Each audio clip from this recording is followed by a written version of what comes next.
촌철살인 얘기를 하다가 성경을 봉독했는데 잠언이 한 구절 한 구절이 마치 촌철살인과 같은 그런 말씀처럼 들립니다. 구구절절 옳은 말씀이고 구구절절 깨닫는 은혜들이 있는 말씀입니다. 그렇기 때문에 잔소리처럼 들리기도 합니다.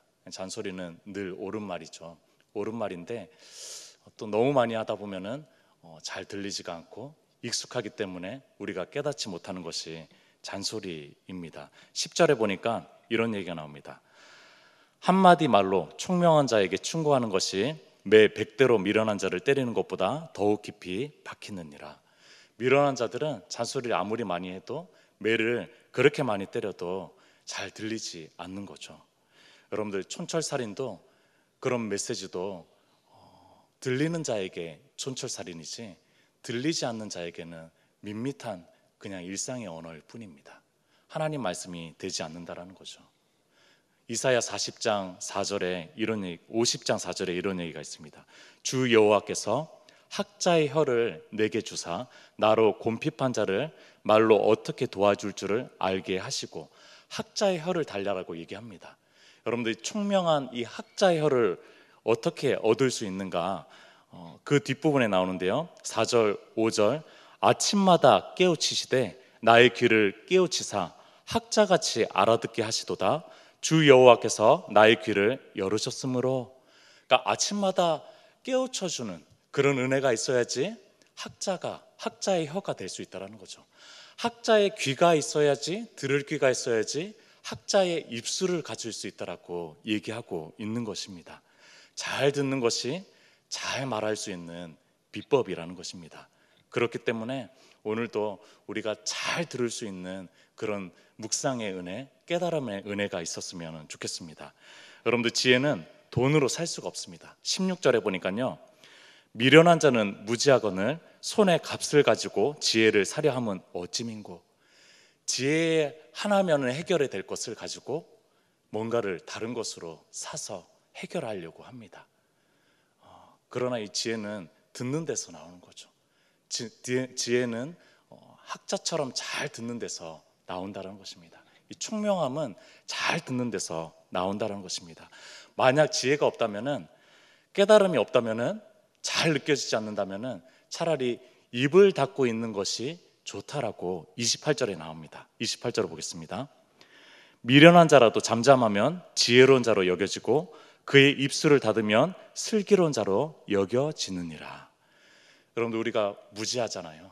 미련하잖아요. 어리석잖아요. 그럼에도 불구하고 우리가 잠잠하다면은, 우리가 조용히 있다면은 지혜로운 자로 하나님께서 여겨주신대요. 참 감사한 일이죠.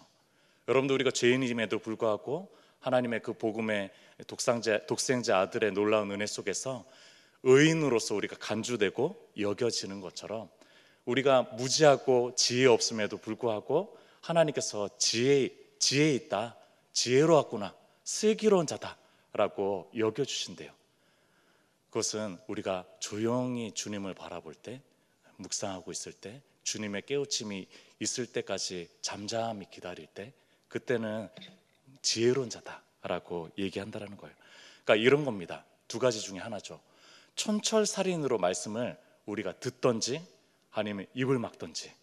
우리가 지혜로우려면요, 촌철살인처럼 하나님의 말씀이 잘 깨달아지던지, 그래서 깊이 새겨지던지, 우리의 삶의 변혁까지 가는 데까지 가던지, 아니면은 우리의 입술을 닫던지, 이 두 가지 중에 한 가지를 하라라고 얘기합니다. 자, 17장에서 한 두 구절 정도가 촌철살인처럼 느껴져서 두 구절 정도만 나누도록 하겠습니다. 1절입니다. 마른 떡 한 조각만 있고도 화목하는 것이 제육이 집에 가득하고도 다투는 것보다 나으니라. 세 번역에 보니까 이렇게 써 있습니다. 마른 빵 한 조각을 먹으며 형편없는 음식이죠. 형편없는 음식입니다. 화목하게 지내는 것이 진수성찬을 가득히 차린 집보다 다투며 사는 것보다 낫다. 여러분들이 화목이라는 것은 굉장히 소중하고 중요한 가치이고 또한 단어입니다. 그럼에도 불구하고 이 중요성과 또한 이 아름다움을 우리가 너무나 잊어버릴 때가 많이 있습니다. 여러분들, 이 화목은 어떤 진수성찬보다도 더 중요한 가치라고 솔로몬 이 지혜자가 얘기하고 있습니다. 이와 비슷한 구절이 15장에 있었는데요. 잠언 15장 17절에 채소를 먹으며 서로 사랑하는 것이 살찐 소를 먹으며 서로 미워하는 것보다 나으니라. 여러분, 그러니까 서로 화목하고 서로 사랑하는 것이 살찐 소를 먹고 진수성찬을 먹고 사는 그런 삶보다도 더 중요하다라는 거예요. 더 낫다라고 얘기합니다. 오늘은 경제적인 능력이 우리의 사람의 가치로 평가되는 그런 자본주의 시대를 살고 있습니다. 많은 경우에 사람을 평가할 때, 심지어 배우자의 조건을 바라볼 때, 또한 우리의 자녀들의 성공 유무를 판단할 때, 심지어 우리의 부모됨을 우리가 평가할 때조차도 경제적인 능력으로 가름하는 그런 시대에 우리는 살고 있습니다. 더 가지지 않아서 부모들이 자녀들에게 얼마나 미안한 마음을 가지고 위축되면서 살아가고 있습니까? 더 좋은 데 가지 못해서, 더 좋은 음식 먹지 못해서, 더 좋은 집에서 살지 못해서, 더 좋은 차를 타지 못해서 가족들 간에 얼마나 미안해합니까? 여러분도 한번 상상해 보십시오. 이건 상상이 아니라 현실입니다. 어떤 아버지, 벌이가 약한 어떤 아버지가 피곤해 지쳐서 쓸쓸하게 집에 들어가는데 집에서도 아무도 알아주지 않습니다. 조용히 집 안에 들어가는 거죠. 그래서 TV 켜고 TV를 락스로 그냥 살아가는 거죠. 여러분들, 이것이 어떤 상상해서가 아니라 우리의 삶의 현실이라는 것입니다. 자본주의 사회 속에서 경제적인 능력으로 가름되는 시대 속에서 우리 아버지도 우리의 어머니도 우리의 가족들도 그렇게 평가될 수밖에 없는 그런 현실 속에 우리는 살아가고 있습니다. 그러나 솔로몬은, 이 위대한 지혜자는 그것이 더 중요한 것이 아니다라고 알고 있었어요. 화목한 것이, 그 가족 안에서 화목한 것이, 공동체가 화목한 것이 더 중요하다. 그런 것 좀 안 먹어도 된다. 그런 것 좀 없어도 된다. 그런 것 좀 안 누려도 된다. 화목하면 됐지. 서로 사랑하면 됐지. 라고 말하는 것이 오늘 1절의 말씀입니다. 조금 더 묵상을 나아가도록 하겠습니다. 조금 더 나아가겠습니다. 이렇게 묵상이 됩니다. 먹는 것은 얻는 것이다. 먹는 것이 얻는 것이다. 우리는 어떤 식습관을 가지고 있나요? 여러분들, 이 성경에 나온 식습관은 단순한 식습관이 아니라 우리의 삶의 태도를 보여줍니다. 삶의 모습을 보여주고 있는 것입니다. 구약 성경 기록 당시에 제육, 살찐 소고기는 지나치고 사치스럽고 이벤트적인 것으로 얘기하는 어떤 상징 음식입니다.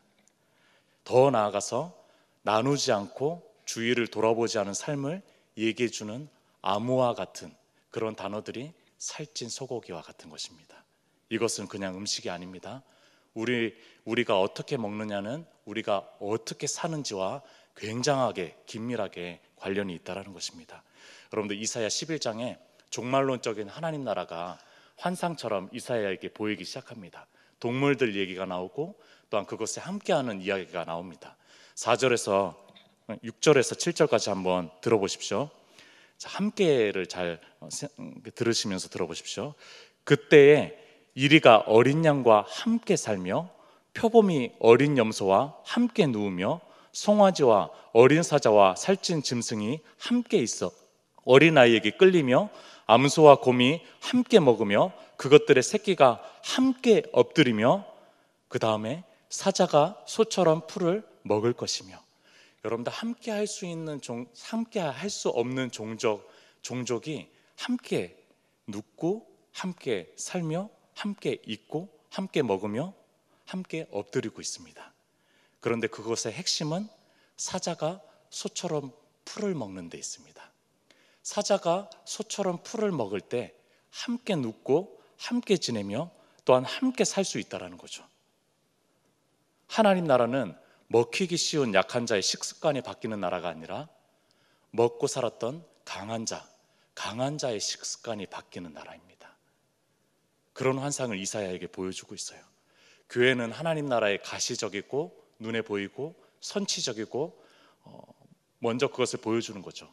가시적이고 선치적인 그런 공동체입니다. 교회는 바로 그런 공동체예요. 그렇다면 교회는 어떻게 살아야 되는가? 교회는 무엇을 먹고 살아야 되는가? 이 질문을 던질 수 있는 것입니다. 교회는 있는 자가 없는 자와 눈높이를 같이 하는 공동체입니다. 가급적 그렇게 살 수 있도록 노력을 해야 됩니다. 더 나아가서는 참으로 이상적으로 사도행전에 나오는 초대교회의 모습처럼 거의 공평하게 살 수 있는 나라, 그런 공동체가 이상적이긴 하지만 그것을 하나님께서는 초대교회에서 보여주셨습니다. 꿈은 오늘의 삶을 결정하고 방향을 결정한다라고 유승대 목사님이 말씀해 주셨습니다. 오늘 화목하려면, 오늘 사랑하려면 우리 종말론적인 하나님 나라의 꿈이 있어야 됩니다. 여러분, 내 소유의 만족의 그런 것보다도 하나님 나라의 나눔의 그런 비전이 우리 가운데 있어야 됩니다. 그것이 있어야지 오늘 우리가 화목할 수 있고 우리가 사랑할 수 있는 것입니다. 그렇게 해야지 우리가 나눌 수 있고 또한 섬길 수 있고 또한 우리 가진 것들을 또한 베풀 수, 아낌 없이 나눌 수가 있는 거죠. 3절을 보도록 하겠습니다. 도가니는 은을, 풀무는 금을 연단하거니와 여호와는 마음을 연단하시느니라. 은보다 금이 더 좋죠? 금이 더 좋습니다. 금보다 더 좋은 것이 있습니다. 그것은 더 중요한 것이 있는데 그것은 사람의 마음입니다. 은보다도 금보다도 더 중요한 것이 있는데 그것은 마음이라고 얘기합니다.